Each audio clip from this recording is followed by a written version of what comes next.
She arrived at the Chicago Memorial Emergency Room the way every rookie nurse arrives, shoulders curved, badge crooked, eyes that avoided contact. The chief of medicine called her the pale, quiet one. The residents took bets on how long she'd last, and when the gangsters walked in shooting that Tuesday night, weapons pointed at helpless patients, demanding silence, they ignored her too. The biggest mistake any of them would ever make. Because before she put on those worn blue scrubs, she spent 8 years doing things that exist in no public file, no declassified report, no official record. 8 years as an operator with SEAL Team 6, the most lethal unit the United States ever put on this earth. She scaled building facades in Yemen in complete darkness. She eliminated high-value targets in Iran without firing a single shot. She pulled hostages out of underground bunkers in Afghanistan with nothing but a blade in 30 seconds. And when the first gunshot echoed through that hospital corridor, something inside her woke up, quiet, precise, cold, and absolutely unstoppable. What those gangsters witnessed when they tried to take that hospital will leave you completely frozen in shock. Now, before we begin, hit that like button, subscribe to the channel, and drop a comment telling us where you're listening from. Welcome to Secrets of Silent Badges. The first thing Maya Callahan did every morning was check the exits. Not consciously, not anymore. It was muscle memory, the kind burned into a person by 8 years of walking into rooms where the wrong door meant dying. She counted them without looking up from the intake forms. 3 exits on this floor, 2 stairwells, 1 freight elevator that nobody used after midnight. Old habit. She clicked her pen and focused on the clipboard. The Chicago Memorial Hospital Emergency Department smelled like bleach and burned coffee and the particular kind of despair that collects in places where people arrive broken and pray to leave whole. It was loud tonight. It was always loud on Tuesday nights in this part of the South Side. Maya had figured that out in her first week. She had been here 11 months. 11 months of keeping her head down. 11 months of worn blue scrubs and flat-soled shoes and hair pulled back so tight it gave her a headache by noon. 11 months of being invisible on purpose. She was good at invisible. She had trained for it. Callahan. The voice came from behind her like a cold hand on the back of her neck. Not because it startled her. Nothing startled her anymore. But because of the tone it carried. The tone that said she was about to be reminded of her place. She turned slowly. Doctor. Richard Holt stood at the nurse's station with a patient chart in one hand and a styrofoam cup of coffee in the other. He was 53 years old, silver-haired, broad-shouldered in the way that men who used to be athletes carry themselves long after the athleticism is gone. He had been chief of emergency medicine at Chicago Memorial for 16 years. He had the kind of authority that filled a room. Maya had been in rooms with generals. She knew the difference between authority that was earned and authority that was simply assumed. Holt assumed his. These triage notes. He held the chart toward her without looking at it. Incomplete. Again. I flagged the chest pain in bed 7 as cardiac. The BP reading was, I can read a BP reading, Callahan. What I cannot read is your handwriting. And what I cannot understand is why someone with your level of experience continues to submit paperwork that looks like it was completed by someone who learned English last week. A resident nearby pretended to study a monitor. 2 nurses at the station found reasons to look at their shoes. Maya held his gaze. She kept her face neutral, soft jaw, relaxed brow. The face she had practiced in the mirror of a forward operating base in Yemen while her team slept, and she sat alone trying to remember how to look like someone who had never seen what she had seen. I'll redo it, she said. You'll redo it now, before the next intake. Understood. He looked at her a moment longer than necessary. People sometimes did that with Maya without knowing why. Something in her stillness made them uneasy, like looking at a lake that was too calm. He walked away.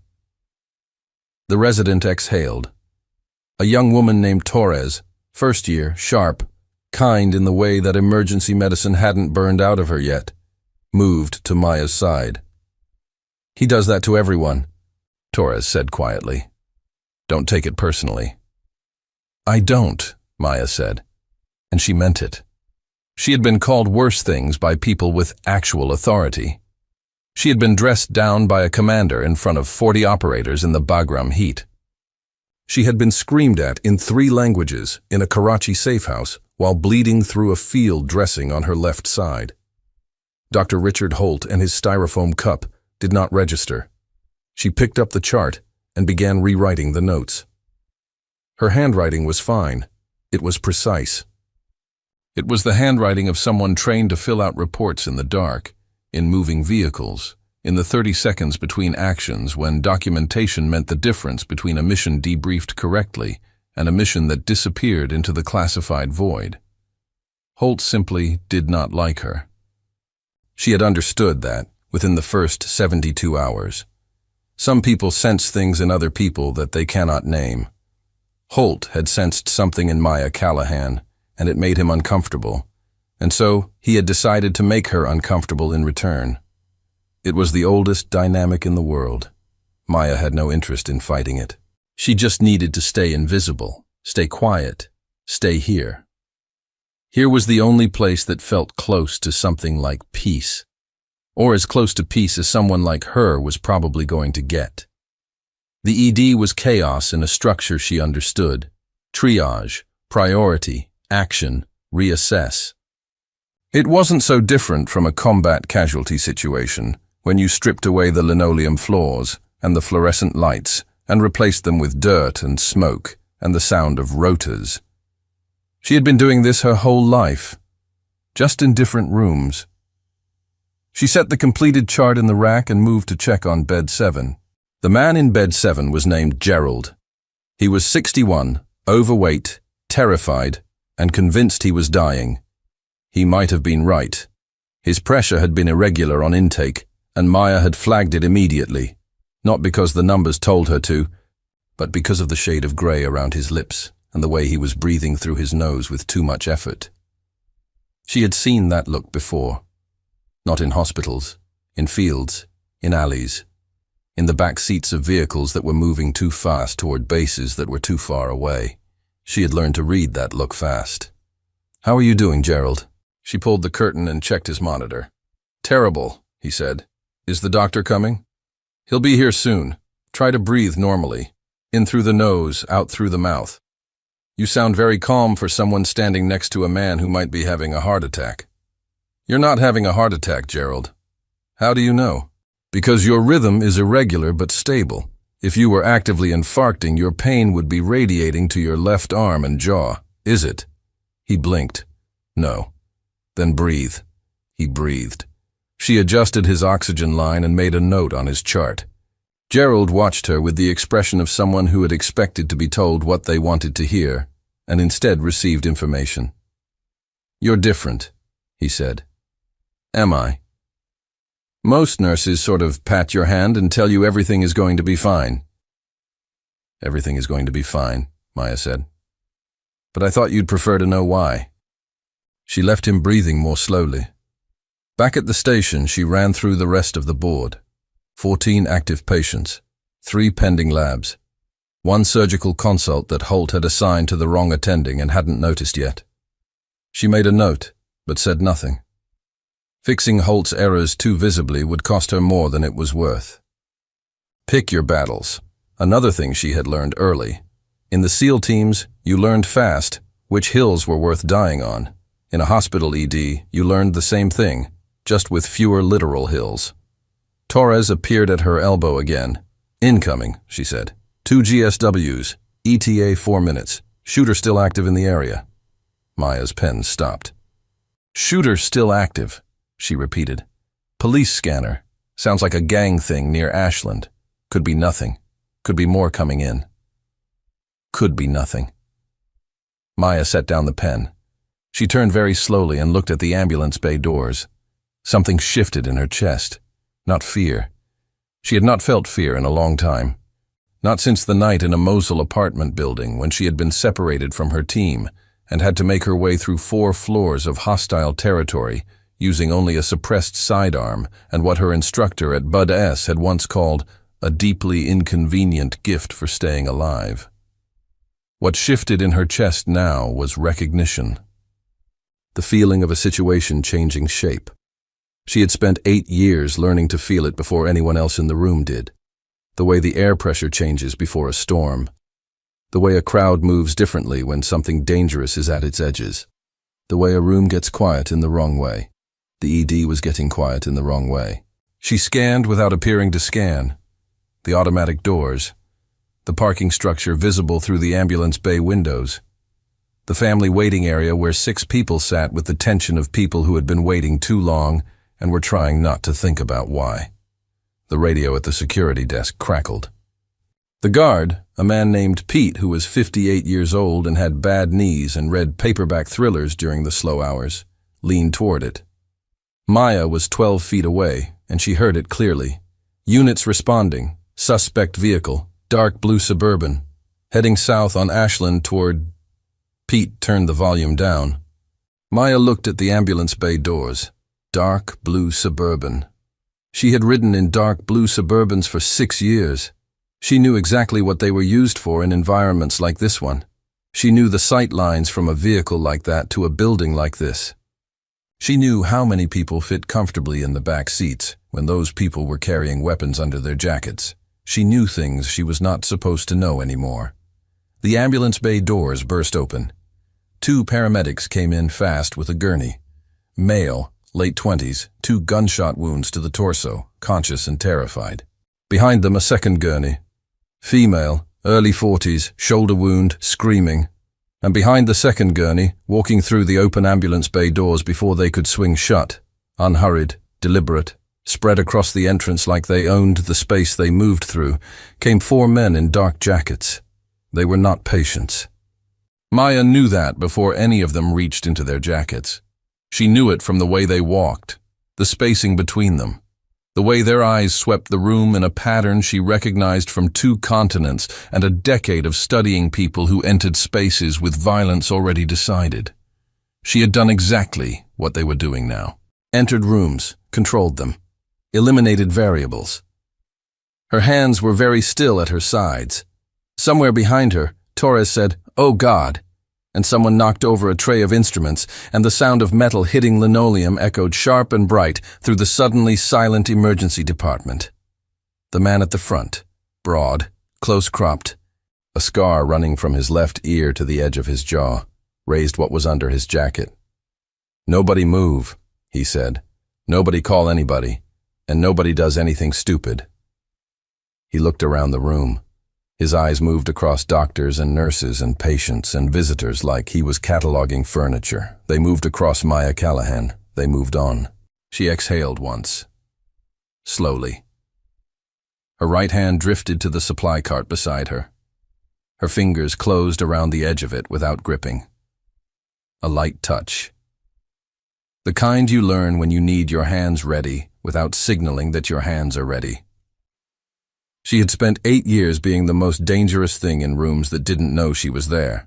She looked at the man with the scar. She looked at the 3 behind him. She looked at the exits she had counted that morning without thinking. Something inside her, quiet and cold and very, very old, stopped pretending it was asleep. The man with the scar had a name. Maya didn't know it yet, but she knew his type. She had seen men like him in Fallujah, in Kandahar, in a basement in Beirut that smelled like motor oil and old fear. Men who had learned that a raised weapon was a conversation ender. Men who had never been in a room where someone raised a weapon back. She stayed still. That was the first rule. In a hostage situation, and that was what this was now, regardless of what anyone in this ED wanted to call it, movement created escalation. Escalation created casualties. You controlled the clock. You bought time. You gathered information. She was gathering. 4 men. Front man with the scar, clearly the lead. Positioning himself at the center of the room, back to the ambulance bay, eyes moving. His weapon was a Glock 19, held low but ready. Second man, shorter, heavier, moving toward the nurse's station. Third, Young, maybe 20, sweating through his collar, eyes too wide. Fourth near the family waiting area, blocking the exit corridor. The young one was the problem. Experienced men in violent situations moved with a kind of terrible calm. It was the inexperienced ones who fired without deciding to, the ones whose fingers tensed on triggers because of sounds, because of sudden movements, because of nothing at all. Maya kept her eyes on him. Phones on the desk, the scar man said. All of them, staff, patients, everybody. You put it down or I put you down. Your choice, and I'll only give it once. People moved. Hands shook. A phone clattered to the floor, and the young one swung his weapon toward the sound, and Maya's weight shifted forward 1 centimeter before she stopped herself. Not yet. Torres was 3 feet to her left, completely rigid, phone already surrendered, eyes fixed on Maya with an expression that said, "Tell me what to do," and Maya gave her nothing visible. No eye contact. No signal. To look at someone in a situation like this was to mark them. She would not mark Torres. Pete, the security guard, had his hands up. His own weapon, a standard-issue sidearm he had probably not drawn in 6 years, was still holstered. He was making the right call. 1 armed guard against 4 men with nothing to lose was not a gunfight. It was a funeral. The scar man moved to the center of the room. "We're looking for someone," he said. His voice was controlled, practiced. The voice of someone who had done versions of this before. "Patient came in 20 minutes ago. GSW, abdominal, name doesn't matter. What matters is, you tell us which bed, and we walk in, we walk out, and everybody in this room gets to go home to their families." Nobody spoke. He looked at the attending on duty, Dr. James Waller, 45, trauma specialist, a good doctor, and currently the color of old chalk. "You," the scar man said. "You're in charge here?" Waller opened his mouth. Nothing came out. Maya watched the scar man's expression shift. Not to anger, to assessment. He was recalculating. Deciding whether the doctor was going to be useful, or whether he needed to find someone else to apply pressure to. His eyes moved across the room again. This time they stopped on Maya. She had positioned herself slightly apart from the cluster of staff near the nurse's station. Not dramatically, not enough to signal anything. Just enough that if she needed to move, she would not have to move through people first. Old habit. "You." He pointed at her. "Blue scrubs. Come here." She came. She walked at a measured pace. Not fast enough to look eager, not slow enough to look reluctant. The pace of someone compliant and frightened and nothing else at all. She stopped in front of him. He was 6 feet tall, 210 pounds approximately. The scar on his jaw was old, years old, well healed. There was a second one on the back of his right hand that she clocked in the first second. Entry wound, small caliber, fully healed. He had been shot before and had kept moving. She filed that. "You're a nurse?" he said. "Yes." "You know every patient in this department?" "I know the ones I've treated." "GSW, abdominal, male. Came in 25 minutes ago. Where is he?" She knew exactly who he meant. The first gurney that had come through the ambulance bay doors. The young man, late 20s, 2 wounds to the right side. Semi-conscious on arrival. Bed 12, behind the trauma curtain at the back of the department. She also knew what would happen to that man if she answered. "I'd need to check the board," she said. His jaw tightened. "Then check it." She turned toward the board. And in the 3 seconds that her back was to him, 3 seconds she was acutely aware of in the way a person is aware of a loaded weapon at their spine, she mapped the department again. Supply cart to the left, crash cart to the right. Defibrillator mounted on the wall, charged, ready. Laryngoscope and surgical tray behind curtain 1. Oxygen tanks, 3 of them, along the far wall. She had been told, many times, by many instructors in many unpleasant places, that the most dangerous person in any room was not the one with the most weapons. It was the one who could see what everything in the room actually was. She looked at the board. Bed 12 was not visible from the board without knowing what to look for. She took 4 seconds longer than necessary. Let him think she was searching. Let him think she was scared. Let him think she was nothing. "I don't see a recent abdominal GSW," she said. "Could be he's still in triage." The scarman made a sound. "Don't play games with me. I'm not playing anything." She turned back. "I'm telling you what I see. If you want me to check triage, I can check triage." He stared at her. She held his eyes. Not with challenge, not with defiance. With the blankness of a woman who had looked at worse things than him and had not flinched and was not about to start now. Something moved across his face. A flicker. He didn't know what he was looking at, but he knew it wasn't quite what he expected. "Fine," he said. "Check triage, and if you try anything—" "I understand," she said. She moved toward the triage area. Behind her, the young one was getting more agitated. She could hear it in his breathing from across the room. Fast, shallow, the rhythm of someone whose adrenaline was spiking without an outlet. She needed to work faster. The triage area was separated from the main ED by a half wall and a curtain. Maya stepped through and stopped. There were 2 patients waiting. An elderly man with a laceration on his forearm. A teenage girl with her mother, possible fracture, arm in a makeshift sling. They had seen the men with weapons come in. They were sitting very still and very quiet and looking at Maya with the eyes of people who had decided she might be the difference between what happened next being survivable or not. She gave them a small nod. "Calm. Stay calm." Then she turned her back to the curtain and began to think. She had 90 seconds before the scarman sent someone to check on her, maybe less. She knew the rhythm of these situations, the way patience eroded when the person you sent didn't immediately come back. She had 4 armed men, an unknown number of additional personnel possibly outside, 1 security guard neutralized by position, approximately 30 civilians including staff and patients, and 1 target in bed 12 who was the reason any of this was happening. She needed to understand why before she moved. The man in bed 12. She ran it back. 2 GSWs, right side. Conscious on arrival, which meant the wounds were serious but not immediately fatal. He had come in with the paramedics from the Ashland incident. The shooting that had triggered all of this was not random. It was targeted. This man had seen something or done something that made him a problem for the people now standing in her emergency department, which meant he was probably a witness, which meant they were not here to rob anyone.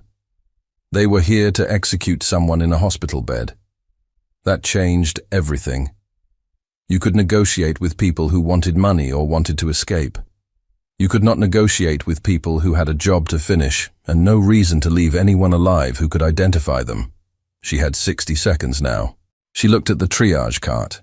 Standard contents: bandage scissors, pen light, BP cuff, 2 syringes preloaded with saline for flushing lines, a sealed package of 10-gauge needles, alcohol wipes, a small pulse oximeter. Not much, but she had worked with less. She thought about the oxygen tanks along the far wall. She thought about the defibrillator. She thought about the IV pole near curtain 3 that was the heaviest object within immediate reach of the main corridor. She thought about the young one and his breathing. She thought about the scar man and the way his weight was distributed, slightly forward, right foot dominant. The stance of someone trained to move, but not trained to expect a response from the direction he wasn't watching. She thought about Torres.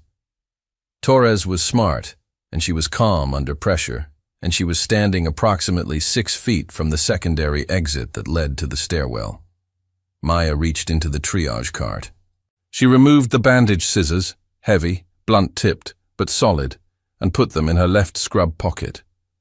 She removed one of the preloaded syringes and put it in her right.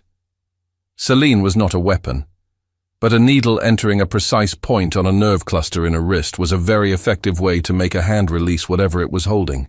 She had learned that in a Coronado training room at 3 in the morning from a woman named Petty Officer Torres, no relation, who had laughed while demonstrating it, and said the only thing better than a weapon was knowing your target didn't know you had one. 45 seconds. She moved back toward the curtain, paused, and tilted her head exactly enough to see the main floor through the gap at the curtain's edge. The scar man was near the nurse's station. The heavy one was behind it, rifling through the desk. The fourth man by the exit was still stationary. The young one had moved. He was now closer to the patient beds, moving slowly along the curtains, pulling them back one at a time. He was looking for bed 12 himself. He was going to find it in approximately 40 seconds. Maya stopped thinking. She had been in this place before, the place past analysis, past planning, past the part where you ran scenarios. The place where your training simply activated because the window for any other option had closed. Her shoulders went back. It happened without deciding. The way a language you learned in childhood comes back in your mouth when you hear it after years of silence. Her spine straightened, her chin leveled. Her breathing dropped from 12 breaths per minute to 8. The posture of someone who had led teams through darkness and brought them home. She came through the curtain. She came fast and quiet, and she covered the distance to the young one in 5 steps before he registered her movement. And when his head turned, she was already there, her left hand closing on his weapon wrist, the mechanical compression of the precise point on the radial nerve that she had practiced until it was reflex, and his grip failed and the weapon dropped, and her right hand caught it before it hit the floor. The whole thing took 2 seconds. He made a sound, sharp, surprised, cut off, and she had the weapon pressed to her side, muzzle down, not raised, and she was looking at the scar man across the room who had turned at the sound. "Let them go," she said. Her voice was different now, not loud, not aggressive. It was the voice that carried across an airfield at 0300 and made people move without asking why. The command voice. Every person in the room heard it change. She saw it in their faces, staff, patients, the scar man himself. The stillness of people registering that the thing they thought they understood had just become something else entirely. The scar man raised his weapon. "Put it down," he said. "Last warning." "That's not how this works," Maya said. "There are 30 civilians in this room and a trauma patient in bed 12 who needs surgery in the next 2 hours or he will die. You didn't come here for any of these people, so here's what happens now. Your 3 walk out the ambulance bay. I let this one go at the door, and nobody in this room was able to identify anyone." The scar man stared at her. "Who are you?" he said. It was the first time his voice had changed pitch. "The nurse who's telling you to leave," she said. The heavy one behind the station had his weapon up now too. 2 guns on her across a room full of people. She did not move. From bed 12 came a sound, a monitor alarm, sharp and insistent, the tone of a pressure drop. The GSW patient's pressure was crashing. He was bleeding out faster than they had controlled for in triage. Nobody in this room was going to let that man die on her watch. Not the gangsters, not Holt, not anybody. She looked at the scar man and she said very quietly, "I've been in rooms like this one. I've been in worse ones. And every single person who pointed a weapon at me, the way you're pointing yours at me right now, is no longer a concern to anyone." Silence. Complete, heavy silence. The young one, still cradling his wrist, eyes wide, looked at her the way people sometimes looked at things they couldn't categorize. Torres, 6 feet from the stairwell exit, had not moved. Maya gave her one look. One. Torres understood. She moved to the exit. The scar man saw it. He swung toward Torres. And in the half-second that his eyes were off Maya, she crossed the distance between them in 4 steps that were nothing like the steps of a nurse, and everything like the steps of someone who had trained for thousands of hours in the science of closing space before a target could respond. She was on him before he completed the swing. The scar man was good. She would give him that. He recovered fast, faster than most. The moment her hand closed on his weapon arm, he was already pivoting, already driving his elbow back toward her face, already doing the thing that trained people do when their primary weapon is compromised: go to the secondary. She had expected it. She trapped the elbow before it connected, used his own rotational momentum to turn him, and applied pressure to the joint in a direction it was not designed to travel. He went down to one knee with a sound that was more surprise than pain, and she had his weapon secured before the knee hit the floor. 2 seconds. The heavy one fired. The shot went wide, too wide, the shot of someone who had never fired in a room with people he needed to stay alive, and punched through a supply cabinet behind Maya's left shoulder. Glass and plastic rained. Someone screamed. Maya was already moving, low and lateral, using the Scarman's kneeling body as a temporary barrier while she calculated the angle. The heavy one was behind the nurse's station. Partial cover. Elevated position by 3 inches, the platform behind the desk. Right hand dominant, weapon in right hand, leaning to his right to aim, which meant his left side was open if she came from the right corridor at the correct angle. She came from the right corridor at the correct angle. She covered the distance in 6 steps. He swung the weapon toward her and she was already inside the arc of it, her left forearm deflecting the weapon hand up and outward, her right elbow connecting with his sternum at a precise point that sent all available air out of his lungs in one involuntary burst. The weapon came free. She put it on the desk and put him on the floor and turned. The fourth man, the one who had been blocking the exit corridor, was running toward her, running, not tactical, not trained. Running the way someone runs when everything they understood about a situation has inverted and the only response available is forward momentum. She waited. She let him close half the distance. Then she stepped to the side. He could not stop in time. She helped him with that, a precise redirect of his momentum using his jacket collar and the natural arc of his own speed. And he went into the supply cart with enough force to put it on its side, and him under it. He did not get up immediately. 3 seconds of silence. Maya stood in the center of the emergency department holding 2 weapons she had not brought in, and breathing at 8 breaths per minute. The young one was still cradling his wrist near the trauma curtains. The scar man was on one knee. The heavy one was on the floor behind the nurse's station. The fourth was partially under the supply cart. She looked at Pete, the security guard. "Cuff them," she said, starting with the one on his knee. "Use their own belts if you don't have enough cuffs." Pete stared at her. "Now, Pete." He moved. Torres came back through the stairwell door with 2 uniformed officers behind her. She had made it out. She had made the call. Maya registered this with something that was not quite relief.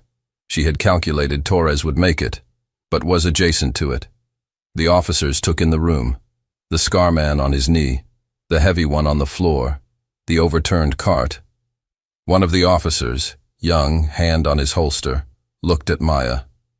"Ma'am, can you—" "Bed 12, Maya said. "GSW patient, abdominal, pressure drop on the monitor. He needs a surgeon now. Everything else can wait." She was already moving toward the trauma bay. She pushed through the curtain. The man in bed 12 was 27 years old. She knew that from the intake form. His name was Daniel Reyes, and he had come in with 2 gunshot wounds to the right side, one of which had nicked the hepatic artery. She had suspected it on intake, and the monitor had confirmed it when the pressure began to fall. He was grey. The same grey Gerald had been, but deeper. The grey of someone whose body was beginning to make decisions about where to send the blood that remained. She snapped on gloves. Holt appeared at the curtain. He had seen everything. She knew that from his face, the color of a man who had watched something happen in his department that his 16 years of authority had done nothing to prepare him for.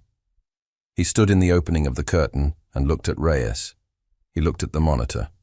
He looked at Maya's hands, already moving to the IV tray, already selecting the gauge, already 3 steps ahead of whatever he was about to say. He said nothing for 4 full seconds. Then, quietly, not with the tone he used in the morning, not with the styrofoam cup voice, not with the voice that reminded people of their place, he said, What do you need? 3 words. Maya did not look up. 2 large-bore IVs, both anticubitals. O-neg from the bank, 4 units to start. Push the first one wide open. Pressure bag. Ultrasound. Right side, I want to confirm the hepatic. And a surgical team paged 30 seconds ago. He moved. He did not question.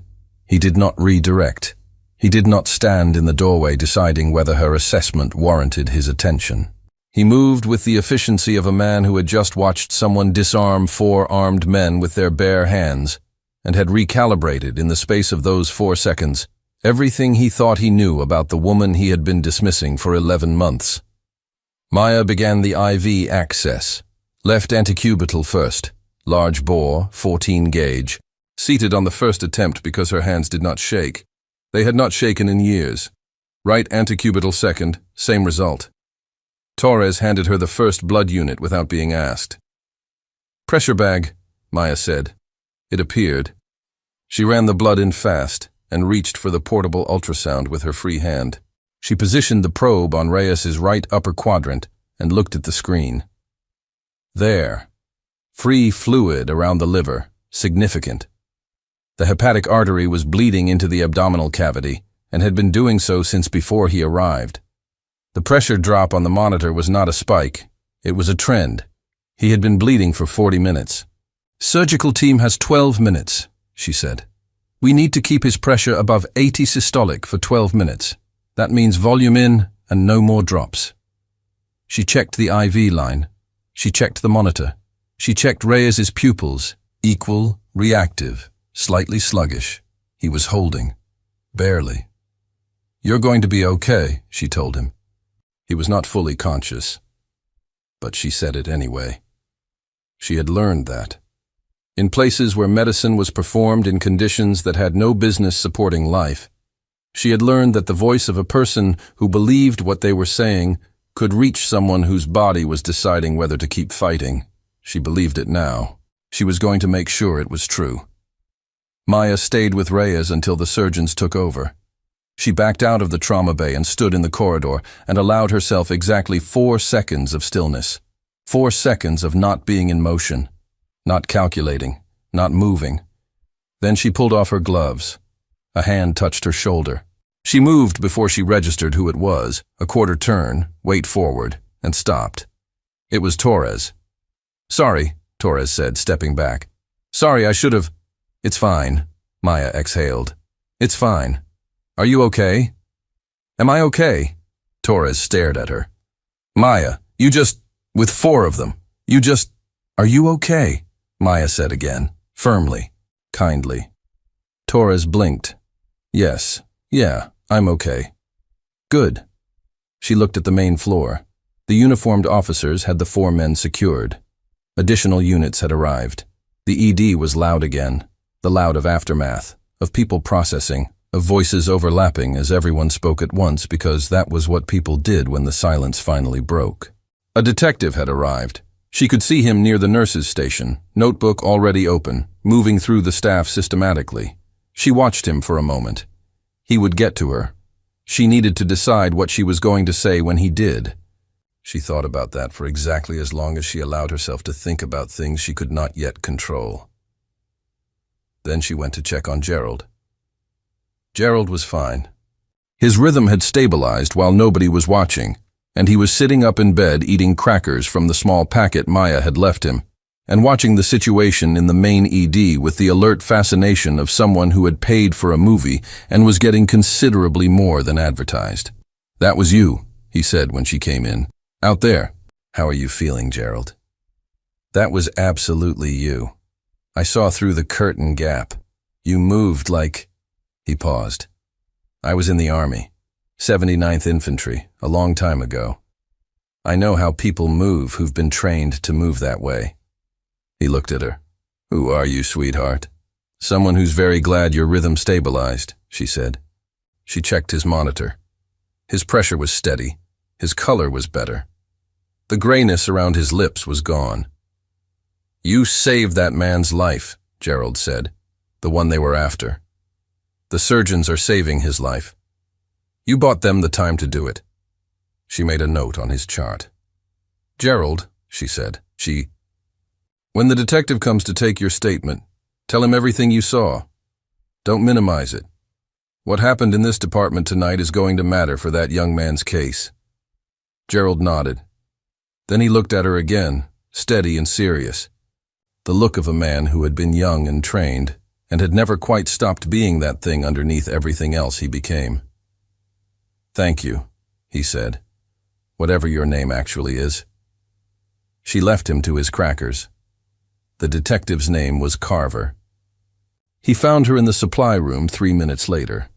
She was restocking the triage cart methodically because the triage cart needed restocking and because having her hands occupied gave her something to do while she processed the sensation of a situation that had cracked open in a direction she had not fully planned for. Ms. Callahan, he said. Yes.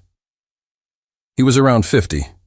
Solid, unhurried, the manner of someone who had been doing this long enough that urgency was a tool he deployed deliberately rather than a state he lived in. Detective Carver, CPD. I need to get your statement. Of course. Can you walk me through what happened? She walked him through it. She was precise, and she was accurate, and she was careful. She told him what she had observed. The 4 men, their positioning, their weapons, their stated purpose. She told him what she had done, intervened when the patient in bed 12 was at imminent risk, secured the immediate threat, ensured the medical team could function. She did not tell him how she had done it. He let her talk without interrupting. He took notes in the compact shorthand of someone trained to capture information without losing the thread of a conversation. When she finished, he looked at his notebook. Then he looked at her. Ms. Callahan, he said, I've been with CPD 22 years. I've taken statements from a lot of people who were in a lot of situations. He paused. What you just described, the disarming, the sequence, the control of the room, that's not a civilian response. That's not even a trained civilian response. What you did tonight is something I've seen done by people with very specific backgrounds. She said nothing. You want to tell me about that background? He said. I'm a nurse, she said. You're something else too. The supply room was quiet. Behind them, through the wall, the sounds of the ED rebuilding itself, the monitors resuming their rhythms, the voices settling back into the familiar cadences of a department returning to function. The 4 men in custody, Maya said. The one with the scar on his jaw. He's not the principal. He's a contractor. The operation tonight was organized by someone who wanted Daniel Reyes dead before he could give a statement.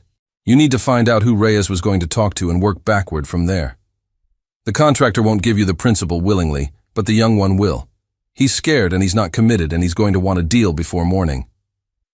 Carver looked at her for a long moment. That's a very specific analysis, he said. It's an obvious one if you look at the operational structure. Operational structure, he repeated. She realized what she had said. She did not correct it. There was a sound in the corridor outside the supply room. Firm, unhurried footsteps. The cadence of someone who walked like they owned the floors they walked on, regardless of what floor it was. The door opened. The man who stepped in was around 45, 6'2", broad through the shoulders, the kind of physical presence that did not need a uniform to communicate authority. He was wearing civilian clothes, dark jacket, open collar. But he was not a civilian in any way that mattered. He looked at Maya. She looked at him. He had a scar through his left eyebrow.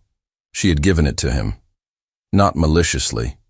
In a training exercise off the coast of Virginia in 2019, when they had both been moving fast through a simulated structure and had misjudged the same corner from opposite directions, and the resulting collision had split his brow open and knocked her flat, and they had both lain on the deck for a moment before the laughter started. She had not laughed in a long time. Detective Carver, the man said without looking away from Maya. I'm going to need 5 minutes with Ms. Callahan. Carver looked between them. And you are? The man produced credentials. Carver looked at them. Something in his expression shifted, the professional recalibration of a man who had just identified a jurisdiction line he did not want to step over. 5 minutes, Carver said. He left and closed the door. The man looked at Maya. Petty Officer Callahan, he said. I'm not that anymore, she said. You were tonight. She set down the bandage roll she had been holding. The man's name was Commander David Reese, Naval Special Warfare Command. He had been her team leader for 3 of the 8 years she had spent doing things that did not exist in any public record. He had written her separation paperwork himself at her request 18 months ago. He had not looked surprised to see her. You knew, she said. It was not a question. We've known where you were for 11 months, he said. Chicago Memorial, South Side, night shifts and occasional days. Then why? Because you needed it, he said. And because we needed to know you were stable. And because sometimes the best surveillance is the kind that looks like nobody's watching. She absorbed that. Reyes, she said. Daniel Reyes. Who is he? Federal witness. He was supposed to be in protective custody as of this morning. There was a breakdown in the transfer. He ended up here instead. Who wants him gone? That's a longer conversation. Is he going to make it? Reese looked toward the wall as if he could see through it to the surgical suite beyond. If the surgeon your team called is as good as your triage assessment, he said. Yes. She nodded once. Commander, she said, I need you to understand something. Tonight was a situation I responded to because the alternative was unacceptable. It doesn't mean... I know what it doesn't mean, he said. Then why are you here? He reached into his jacket and placed something on the supply shelf between them, a folded piece of paper. She did not pick it up. Read it when I'm gone, he said. You don't have to respond. You don't have to do anything. But there's a conversation that needs to happen. And the people who need to have it with you have been waiting 18 months for tonight. For tonight specifically? For any night that looked like tonight, he said. For the night when the thing that you are stopped being willing to pretend it was something smaller. The supply room was very quiet. Somewhere beyond the wall, a monitor chimed steadily, Reyes's pressure holding. She looked at the folded paper. She looked at Reese. You have a lot of nerve, she said. Yes, he said. That's actually in my file. She picked up the paper. She did not unfold it. Not yet, but she picked it up. Reese moved to the door. He paused. For what it's worth, he said, the way you cleared that room tonight. I've seen you do it faster, but I've never seen you do it cleaner. He left. Maya stood in the supply room holding a folded piece of paper and listening to the ED reassemble itself on the other side of the wall, and feeling, for the first time in 11 months, like the space between who she was and who she was pretending to be had collapsed into something that could no longer be maintained. She unfolded the paper. She read it. She read it again. She folded it and put it in her scrub pocket, next to the bandage scissors she had never returned to the triage cart. Then she went back to work. Because there were still 14 patients on the board, and Gerald needed his discharge paperwork, and Torres was probably running on adrenaline fumes, and someone had to be the person who made sure this department kept functioning through the rest of the night. She was that person. She had always been that person. She was just starting to stop pretending that was all she was. The surgical team worked for 2 hours and 11 minutes. Maya knew because she watched the clock. Not obsessively. Not with the anxiety of someone who needed the outcome to validate a decision. She watched it the way she had watched clocks in extraction windows and insertion timelines and the precise countdowns that separated missions that succeeded from missions that didn't. Time was information. Daniel Reyes had been on that table for 2 hours and 11 minutes, and his pressure had held through the first hour and had dipped twice in the second and had come back both times, which meant the surgical team was good, and the blood bank had responded correctly. And the 14-gauge IVs she had placed on first attempt had done exactly what they were supposed to do. She was sitting at the nurse's station writing her incident report when Dr. Waller came through the surgical suite doors. He found her immediately. He crossed the floor without stopping to speak to anyone else, and he stood in front of her, and he said, "He's stable." She nodded. "He's going to need another procedure in 48 hours to address the secondary bleed, but the primary hemorrhage is controlled. The hepatic artery repair held." He paused. "Your assessment was correct. If we'd waited another 20 minutes." "We didn't," she said. Waller looked at her for a moment. "No," he said. "We didn't." He walked away. Torres appeared with 2 cups of coffee. She set one in front of Maya without being asked, and sat in the adjacent chair and wrapped both hands around her own cup and stared at the middle distance with the expression of someone whose nervous system was still completing a very long journey back from somewhere it had not expected to go. "Can I ask you something?" Torres said. "You can ask. The things you did tonight, the way you moved, the way you talked to those men." She looked at Maya. "That wasn't the first time." "No," Maya said. "How many times?" Maya considered the question. She thought about a rooftop in Aden, a compound outside Jalalabad, a narrow street in Mosul where she had made a decision in half a second that she had spent the subsequent 3 years examining from every angle, looking for the place where she could have decided differently, never finding it. "Enough times," she said. Torres nodded. She did not push further. She was smart enough to know what enough meant when someone said it that way. They drank their coffee. The ED hummed around them, the steady frequency of a department that had absorbed something terrible and had kept moving, because that was what emergency departments did. Because people did not stop having emergencies because something terrible had happened, because the work was always the work regardless of what surrounded it. Maya understood that. She had always understood that. It was the thing that had brought her here in the first place. At 2:47 in the morning, Detective Carver returned. He had been thorough. She could see it in his posture, the fatigue of someone who had not stopped working. He came to the nurse's station and pulled a chair from the adjacent desk and sat across from her. "The young one talked," he said. She had told him the young one would talk. "He gave us the name of the principal, the man who ordered the hit on Reyes. We've had a warrant in process for him for 14 months. Federal level, organized crime connection, 3 prior witnesses who disappeared before they could testify." He looked at his notebook. "Reyes is the 4th. The first 3 didn't make it." "He'll make it," Maya said. "Thanks to you." Carver closed his notebook. "I've made some calls. I have a general idea of your background. Not specifics, generalities." She said nothing. "I'm not going to push on that," he said. "What you did tonight was, I don't have a word for it that doesn't sound inadequate. Those 4 men. Reyes on the table." He shook his head. "What I want you to know is that Daniel Reyes has been trying to do the right thing for 18 months. He watched something he wasn't supposed to see, and instead of walking away, he decided to come forward. And everyone around him said don't. Everyone told him the risk was too high, and he came forward anyway." He paused. "He's going to testify, and because of tonight, he's going to live long enough to do it." Maya was quiet for a moment. "Thank him for coming forward," she said.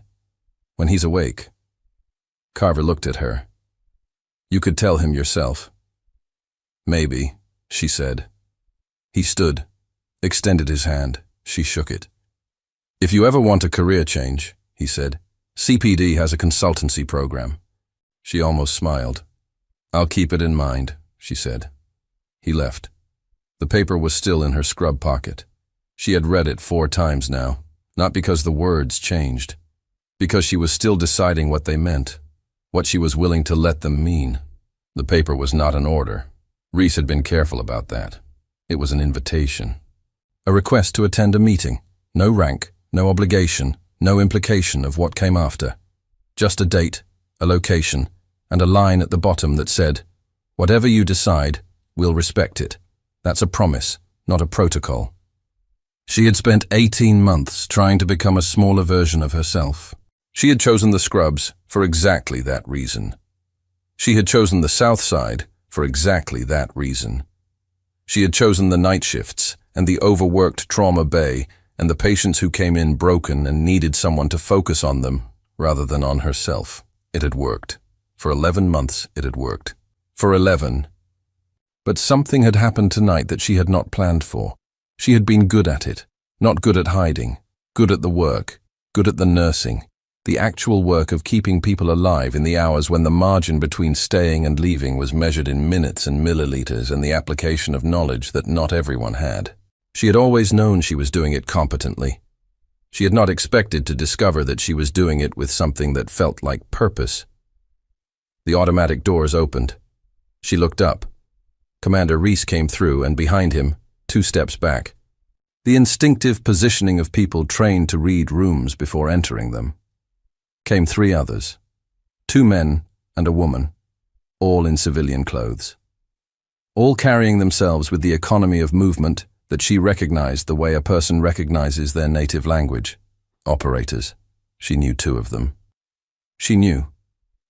The woman was Senior Chief Petty Officer Dana Voss, the best combat swimmer Maya had ever seen, and the person who had stayed on the radio with her for 47 minutes during the worst night of her career, talking her through a situation that had no good options, helping her find the least terrible one. The man on the left was Chief Petty Officer Marcus Webb, quiet, precise, the kind of person who made every room he entered more capable simply by being in it. She had not seen either of them since she left. Dana stopped in front of her. She looked at Maya for a moment. Then she said, "You look terrible." "You look exactly the same," Maya said. "I know. It's infuriating." Dana glanced around the ED. "This place. It's a good place." "It clearly is." She paused. "We heard what happened tonight. Reese briefed you." "Reese didn't have to.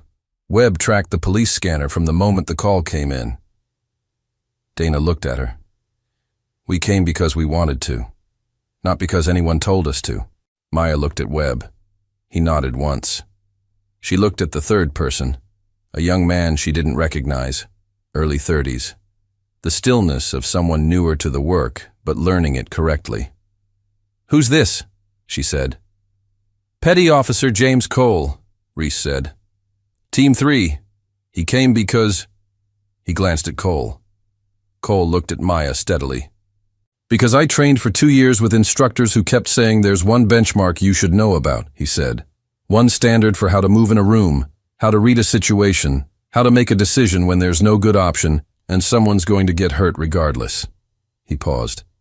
"They called it the Callahan Standard. I didn't know it was a person until 3 months ago." The words landed somewhere in Maya's chest that she had not expected them to land. The Callahan Standard. She did not know what her face did with that. Whatever it did, she let it. "That's not— I was just doing my job," she said. "That's exactly what it means," Cole said. The ED was quiet around them. The monitors maintained their steady rhythms. Torres was pretending to restock the FAR cabinet and doing a mediocre job of pretending she wasn't listening. Reese stepped forward. "The meeting on that paper," he said. "It's not about bringing you back. Not in the way you're thinking. The program isn't what it was when you left. The structure has changed. We've been building something different, a unit that operates at the intersection of combat medicine and direct action, something that doesn't exist anywhere else in the force. We need someone who can do both." He paused. "We need someone who's already proven they can do both, in conditions that weren't designed for it." He looked around the ED.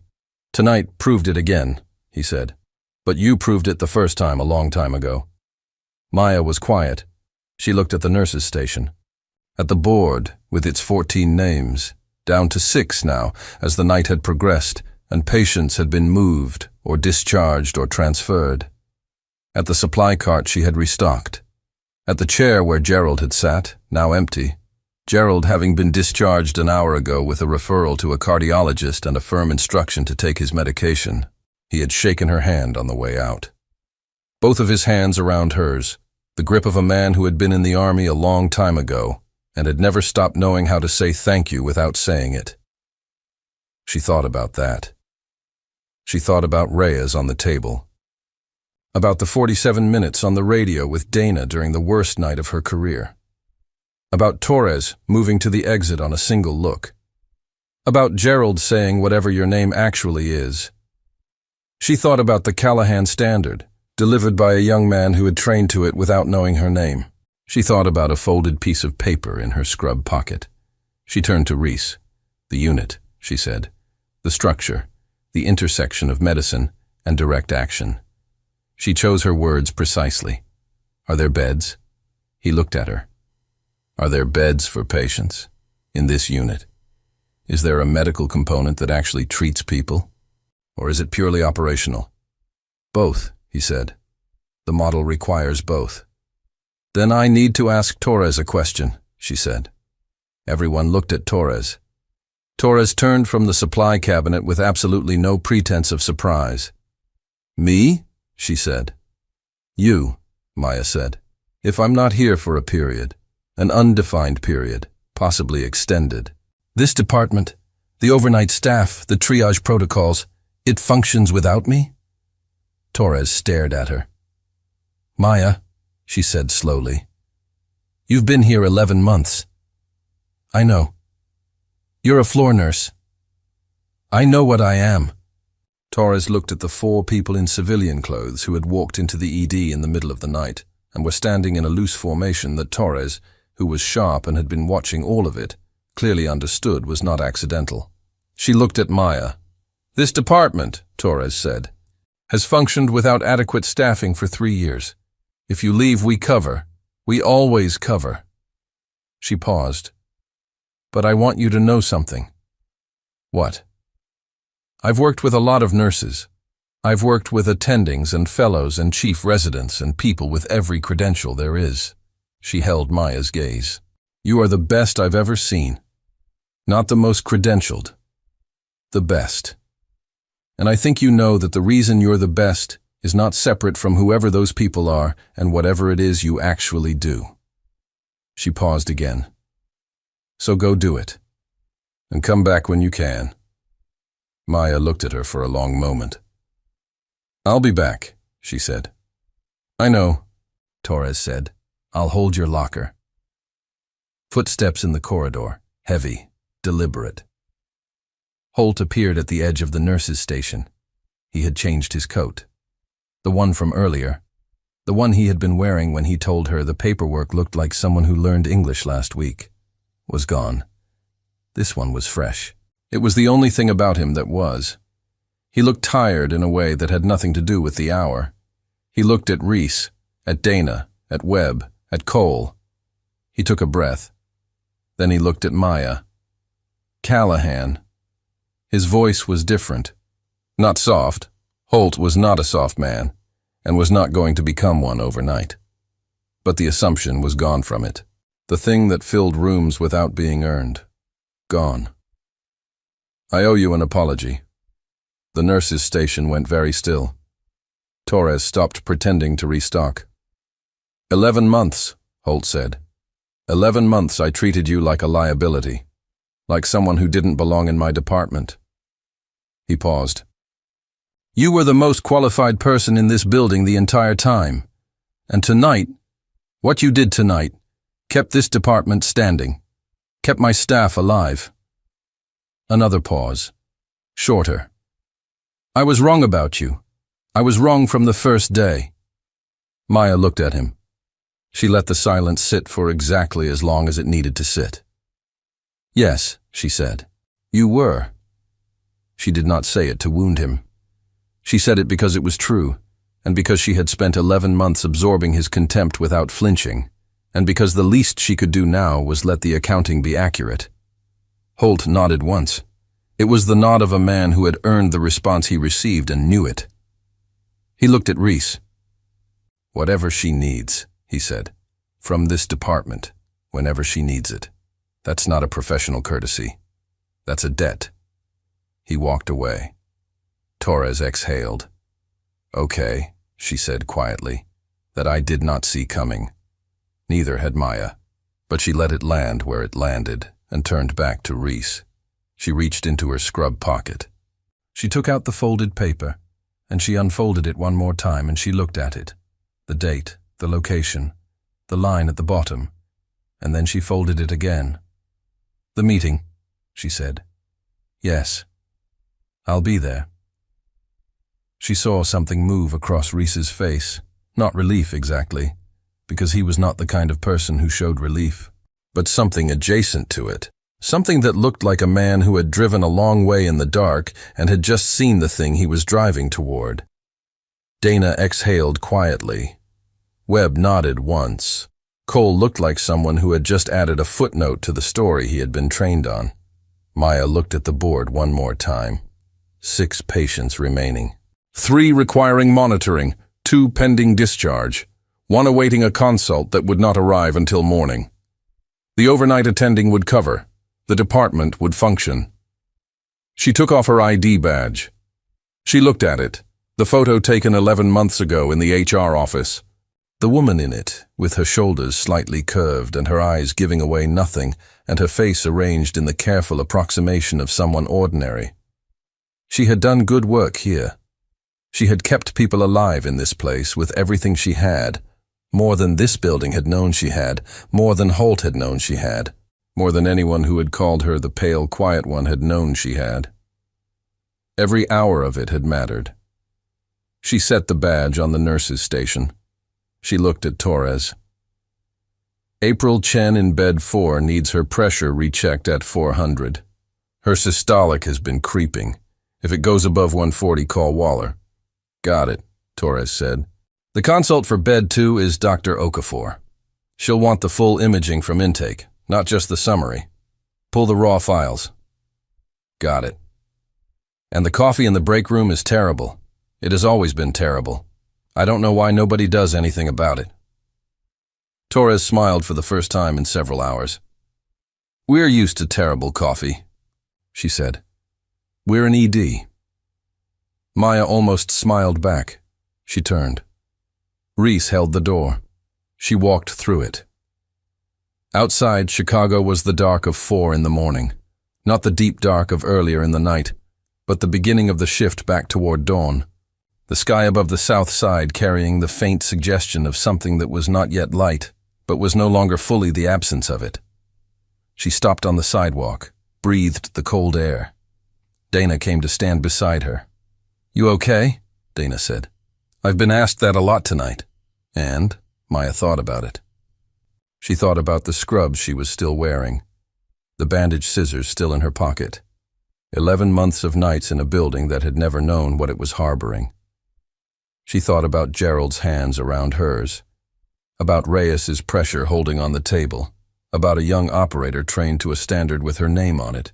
She thought about what it felt like to stop being a smaller version of yourself. Yes, she said. And she meant it. Not perfectly. Not without the weight of everything that had brought her to this sidewalk at 4 in the morning rather than a different sidewalk in a different city at a different hour. The weight didn't go anywhere. She had learned a long time ago that it didn't go anywhere, but she could carry it forward. That was enough. She looked at the city. The meeting's in 3 days, Reese said behind her. I know. You'll need to...